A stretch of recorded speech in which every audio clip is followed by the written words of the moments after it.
Look who it is, you morose motherfuckers. What's happening, baby? It's been a while. I've been doing things and stuff, and other things and stuff. Anyway, what up, dude? So recently, I was watching this movie called Hereditary. I know I'm late to the game, but what the fuck? So it starts out, and we're at a funeral service because the main chick, the mom, Annie, her mom died. So she's like, oh my God. You know, she's surprised at all the people that showed up because apparently her and her mom was estranged and she didn't think her mom had that many friends. And honestly, I think when the time comes, I'll be surprised, like, all of you motherfuckers liked her? What? Now, daughter Charlie's all sad because grandma's gone. And she's like, who's going to take care of me after you die? Because I guess her and the grandma were pretty tight, but the mom and the grandma wasn't. Now, with that being said, I know he's like, oh my God, you can't say things like that because it's a real condition. This bitch, Charlie, had like the weirdest fucking face. I know I'm going to hell. I already know this. But I shit you not, when I saw this bitch's face, this is what the fuck I saw. I was like, holy shit, it's this in real form. I'm definitely going to hell. So anyway, after the services, they go and they like do the whole grieving thing, and Annie's all sad. She's like, my mom died. And my boy Steve, he's holding it down. He's like talking to the people and taking the casseroles and, you know, doing the whole the repast and funeral services and whatnot. And she's all in the bed, mopey as shit. So time passes, and the son Peter, who looks like he doesn't even belong in a fucking family because he's got way too much of a fucking tan. Well, not my place, whatever. So he's like, I'm going to a barbecue for school. And mom's like, take Charlie. He's like, and no. And she's like, yeah. So it turns out Charlie's going to the barbecue with old boy, and this is where shit goes downhill. They're at the barbecue, and old boy is like hanging out, and he sees some little fine shit, little PYT, and he's like, what's up, bitch? My name's Peter. And she's like, what's up, Peter? My name's fine shit. And so they're doing their thing, and he's like smoking or whatnot, and then Charlie, who's got like some kind of condition, I don't know what the fuck it is. I just know it's a lot of syllables. I can't pronounce it, nor will I try. Watch the movie, look it the fuck up. But she has a condition where her throat starts to like swell up so she can't breathe. So Peter's like, holy shit, I gotta get you the fuck out of here. So Peter throws Charlie in the car, and they skeet skirt out that bitch. She's driving down the long and lonesome road, like the fucking desert. I don't even know where the movie takes place. So she can't breathe, so she puts the window down. That's not getting her enough air. She sticks her head out the window.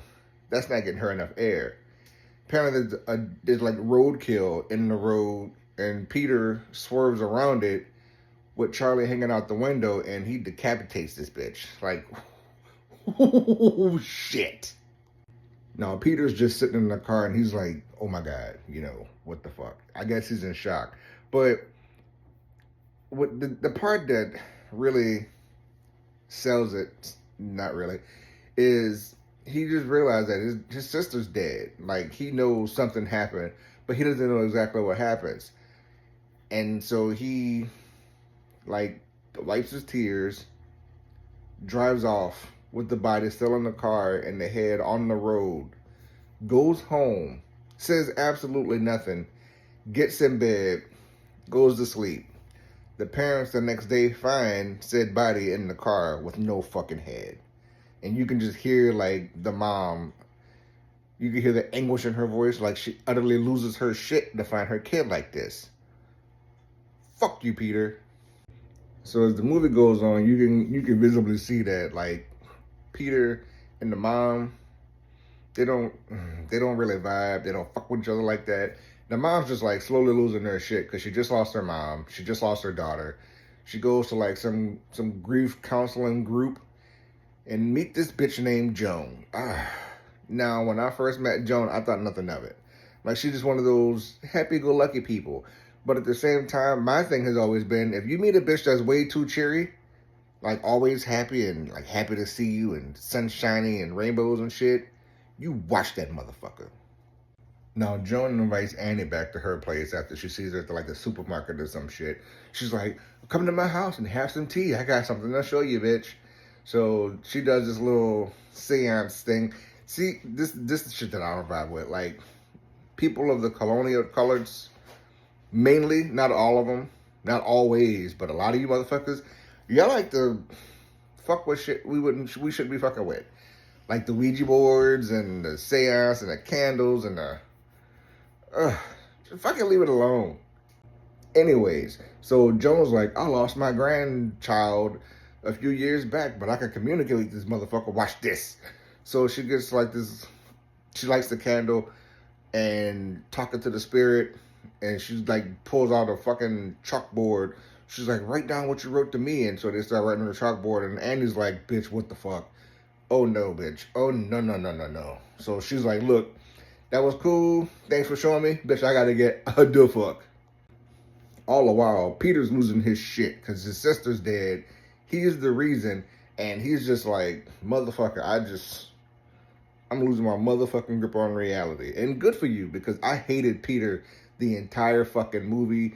You whiny baby bag bitch. Holy fuck, I couldn't stand you. Like,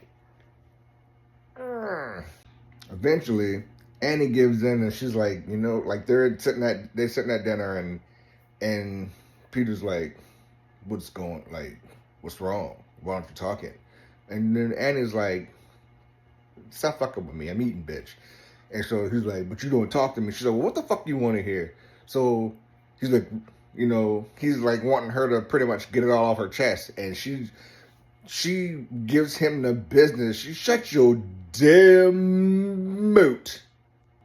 She calls him a little shit. She's like, you always got that face on your face. I mean, she went off on this motherfucker. And I was like, yeah, give him the business, Annie. Ugly motherfucker, you. Not her, Peter. I can't stand Peter. You ugly little bitch. Stupid little bitch. Murdered your sister ass bitch.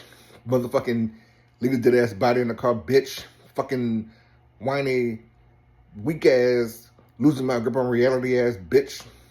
But that's not how I really feel. But it is. I'll tell you one thing though. Like, after she went off on Peter, and he's like, well, what about you? And he starts talking shit. I don't give a fuck how old you are, but the look she gave Peter when he was talking, bitch, I thought I was in trouble. Like, I thought I said something and she was about to come through the screen and put belts to asses. I can't think of her actual name, but bitch, your acting skills are... holy shit.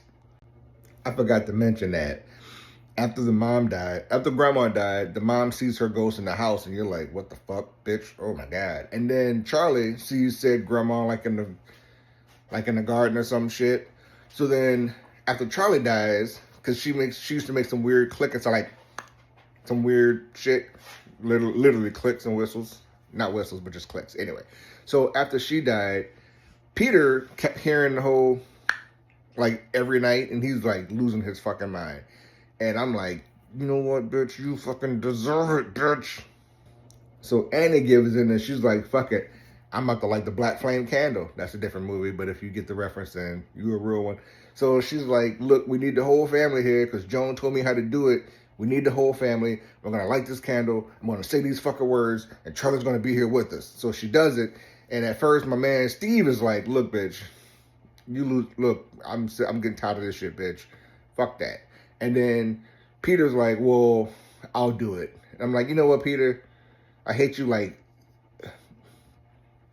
0.28% less. You still a bitch, though.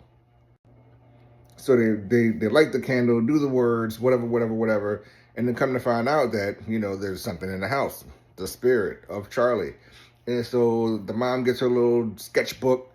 And she's like, draw something if you're here, blah, blah, blah, blah, blah. And then some shit goes down, and they're like, oh, my God. And she's like, see, I told you, bitches, Charlie's with his bitches. And, again, people, stop fucking with shit like that.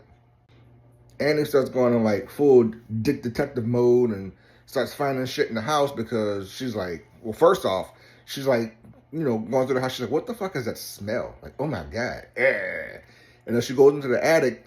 And then she finds her mom's dead, decapitated body in the attic. It was buried, but a week after it was buried, Steve, the husband, got a phone call. Was like, hey, the grave's been disturbed. Come check this shit out. He's like, what the fuck? But, I'm guessing that was, I don't know. But anyway, grandma's body is in the attic. No head. All crusty and stank and shit. Is like, ugh. Could you imagine the smell? So Annie starts going through all her mom's shit, and then she sees pictures of Joan with the mom from like 20, 30, 40 fucking years ago. You're like, this bitch. When I seen that, I was like, I knew I didn't trust Joan. Bitch, you was too happy for fucking what? Ain't nobody got no reason to be that fucking happy. Who ain't a fulfillionaire, like on their super yacht outside the coast of Spain in April, sunbathing with a bunch of half-naked 20 to 35-year-olds just hanging out. That's got nice bodies, and fuck, that went sideways. Anyway, so now Annie's like, fuck that. We gotta stop fucking with Joan. We gotta burn this fucking book. We gotta get out of this fucking house, bitch. We need to focus up. God damn it, we need to lock in. And so she's like, look, I tried to burn this book, but bitch, I caught on fire. So Steve, my loving husband, I need you to throw this book in the fucking fire for me. And, she's like, look, I'm ready. I'm just too scared to do it my goddamn self. And Steve's like, I'm not doing this shit no more, bitch. So Steve is like, look, motherfucker, we're going to get you some help. You're going to talk to somebody. I know you losing your shit because you lost your mom and your daughter. I love you, bitch. But goddamn it, bitch, I can't do this shit, bitch. So she's like, fuck it. I'll do it. So she throws the book in the fire herself. And then Steve catches on fire. I'm like, what the? Bitch. My man Steve. No. So now my man Steve is dead. And I'm like, what the fuck? So Peter comes home and he's constantly losing his shit. He's in his room, sleep, whatever. And then they pan out and then you see the mom and like hanging out in the fucking top corner of his ceiling of his room. I'm like, what the fuck is going on right now? So he turns around and this bitch is like, no shit, swimming in the air behind him. I'm like, oh, bitch. Oh my God, they done got the mama, motherfucker. So he realizes that there's like a naked person in the fucking house just staring at him, smiling. That right there, that would set me up like, why is this naked ass dude looking at me with this big ass smile on his face? No, sir. So as he realizing shit ain't right, like what the fuck is going on, the mom busts out the corners. That scared the fuck out of me. I was like, oh bitch, like, oh my stars and stripes. So she's chasing him through the house. He goes up into the attic and he locks her out, and I hear like she's beating on the door. But first off, he pulled the ladder up into the attic, so how's she beating on the fucking door? Then they show her and she's like levitating on the fucking ceiling, like fucking super speed headbutting the door. I'm like, oh my God, this gotta be some insane clown posse type bullshit. Now the part that fucked me up was, keep in mind, he locked the mom out the attic. She's beating on the door with her head and shit. So he's like, backs up from the door, and then he sees these bunch of naked bitches in his attic, and he's like, what the fuck? And then he starts hearing like this squelching sound, and he's like, fuck is that? He looks up, and the mom's like levitating in the attic. I don't know what the fuck, is like piano wire or something, but she ends up like sawing her own fucking head off. And then she hits the floor. I'm like, bitch, what? I'm so fucking, the fuck. So he like, the naked people are like, they're coming in for him, and he's like, oh, fuck this. So he jumps out the window. Motherfucker hits the ground hard as shit. He's just, that's what it sounded like when he hit the ground. Like you, all the air knocked out of him. So as he hits the ground, there's like a little ball of light goes into him, and he wakes up. He looks over, and then you see his mom's headless body floating like up the fucking driveway into the treehouse where Charlie used to sleep. But then the mom was sleeping out there after Charlie died because she couldn't sleep. She needed that closeness or whatever. So, fucking Christ. Bitch. Peter gets up, goes into said treehouse, and there's all the fucking naked people in that motherfucker kneeling down. I'm like, what the fuck is this shit, this motherfucker, bitch? I'm all for, like, you walk into a room and there's, like, naked people everywhere. But one, make sure they're not, like, your grandma's friends. And two, it was just so bad. It was just, like, nipples and wrinkles everywhere. So, turns out, the grandma was part of a fucking cult to bring back one of the 8 kings of hell or some shit like that. King Payman, yeah. So they were in the cult to bring him back. Turns out he was reincarnated into Charlie, but he needed a male host. So that's why Charlie had all of those deformities and health issues, because, like, she wasn't supposed to be the one to carry him. And they wanted Peter because he's the male, so he's like, that's non-negotiable. And they needed to break this bitch, like, mentally, physically, spiritually, psychologically. Like, basically, you give up the fucking will to live, so Payman can take over his body. They did that shit and then some. The trippy fucking part was when he goes into the treehouse. There's like a little statue with Charlie's fucking decapitated head on said statue, because I don't know why, because it's just motherfuckers went out into the desert and found Charlie's head and stuck it on the statue. And so Joan, this bitch, she's in there. She's like, welcome, Charlie. Like, calling Peter Charlie because Payman was Charlie originally. I mean, holy fuck. It was holy fuck. So then you pan out, and then in front of the statue with Charlie's head on it is the grandma's old ass, stinking ass, decrepit ass body kneeling down on one side, and the mom's body, who she just cut her own fucking head off and still bleed out all over the floor, her body's kneeling down in front of the statue on the other side. And, like, bitch, they basically brought back one of the kings from hell. And then the movie ends like that. What the fuck do I do with that, bitch? I mean, anyway, the way the world's going, I'm pretty fucking sure that's probably why things are going the way they're going now, because somebody brought back something from somewhere that they shouldn't have brought back. God damn it, Artemis, you were just 1,000 miles a minute today, my girl. Anyways, I know it's been a while, but like, subscribe, tell your friends, tell your enemies. Come up with some other movies that I gotta watch, because